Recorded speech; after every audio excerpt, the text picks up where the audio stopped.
حضور علیہ السلام کی ولادت کے موقع پر نور عظیم ظاہر ہوا، جس نور کی چمک اور روشنی میں حضرت آمنہ نے ملک شام کے علاقے بصرہ کے محلات دیکھ لیے۔ یاد رہے کہ نبی پاک علیہ السلام کی ولادت کے حوالے سے تین بنیادی تین یا چار حدیثیں ملتی ہیں، جن میں بظاہر کچھ اختلاف سا نظر آتا ہے، لیکن حقیقت میں اختلاف نہیں۔ ایک روایت یہ آتی ہے کہ جب حمل ٹھہرا تو حضرت آمنہ نے دیکھا، ایک ہی حمل ٹھہرا تو خواب دیکھا، فی المنام کا لفظ موجود ہے۔ ایک روایت ہے جب پیدا ہوئے نبی پاک تو یہ دیکھا کہ حضور علیہ السلام کی پیدائش کے ساتھ نور عظیم ظاہر ہوا۔ یہ تین چار روایات، اس کو بعض علماء ان تمام روایات کو حمل کرنے لگے خواب پر، لیکن یہ بات وہ کوئی مقام مدح نہیں بنتی۔ خواب یہ دیکھا، تعبیر کا تعلق ہو سکتا ہے، لیکن مقام مدح تو یہ ہے کہ بیداری میں نور ظاہر ہو۔ بہرحال ملا علی قاری شرح شفا میں ان لوگوں کو زجر کرتے ہیں جو کہتے ہیں یہ خواب تھا، فرماتے ہیں یہ خواب نہیں، یہ حقیقت تھا، بیداری۔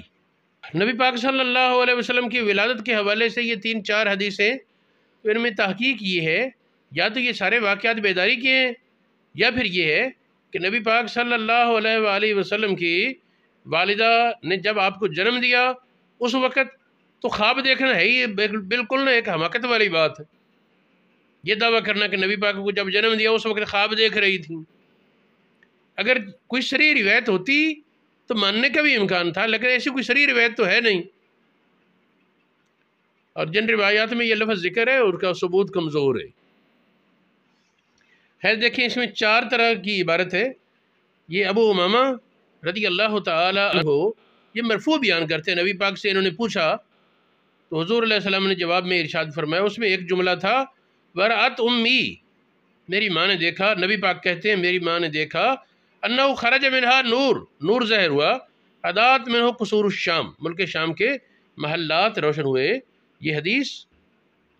مسند احمد بن حنبل میں موجود ہے کئی مقامات پر،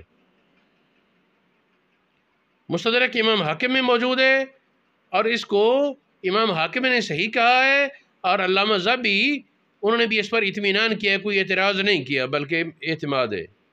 مجموع الزوائد میں امام حیثمی لکھتے ہیں کہ امام احمد بن حنبل کی سندوں میں سے ایک سند وہ صحیحین کی راویوں پر مشتمل ہے، ایک راوی صحیحین کا نہیں لیکن وہ بھی ثقہ اور قابل اعتماد ہے۔ پھر طبقات ابن سعد میں یہ حدیث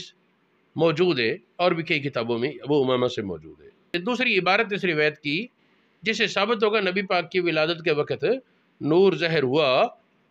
یہ حضرت ارباز بن ساریہ رضی اللہ تعالی عنہ سے یہ روایت ہے مرفوع نبی پاک کے قول سے، اِنَّ أُمَّ رسول اللہ کہ رسول اللہ کی ماں نے دیکھا جب آپ کو جنم دیا نور، اضاءت منہ قصور الشام۔ یہ حدیث مسند احمد بن حنبل میں ہے، تفسیر طبری میں ہے، مستدرک امام حاکم میں ہے، مسند ابن حبان میں ہے،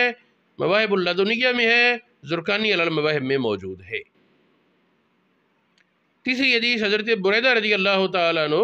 یہ جو حدیث ہے پہلے جو میں کر رہا ہوں ذکر، اس کے بارے زرقانی کہتے ہیں حافظ ابن حجر نے کہا صححہ ابن حبان والحاکم، ابن حبان نے اور حاکم نے مستدرک میں یہ امہ رسول اللہ والی ارباز بن ساریہ کی روایت کو صحیح قرار دیا۔ اچھا اب بریدہ کی روایت دیکھیں، اس میں حضرت آمنہ نے حلیمہ سعدیہ کو کہا کہ میرے اس بچے کا خیال رکھنا، تو اس روایت میں ہے جب میں نے جنم دیا تو ایک روشنی کی شعاع ظاہر ہوئی جس کی وجہ سے پوری زمین روشن ہو گئی، میں نے ملک شام کے محلات دیکھ لیے۔ یہ حدیث مدارج النبوت میں شیخ عبدالحق محدث دلوی نے بیان کی، صحیح الکبریٰ میں امام سیوطی نے بیان کی، مواہب اللدنیہ میں ابن حجر نے، زرقانی میں امام زرقانی نے اس کی شرح میں دلائل النبوہ، امام اصفہانی ابو نعیم میں امتاع الاسماء وغیرہ دیگر کتابوں میں موجود ہے۔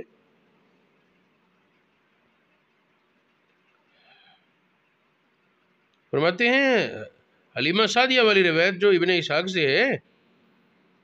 ان کی سیرت کی کتاب میں، اور ان سے ذہبی نے نقل کیا، ذہبی کی کتاب سیرت النبویہ، اس میں انہوں نے ذکر کیا اس حدیث کو۔ امام ذہبی نے کہا ھذا حدیث جید الاسناد،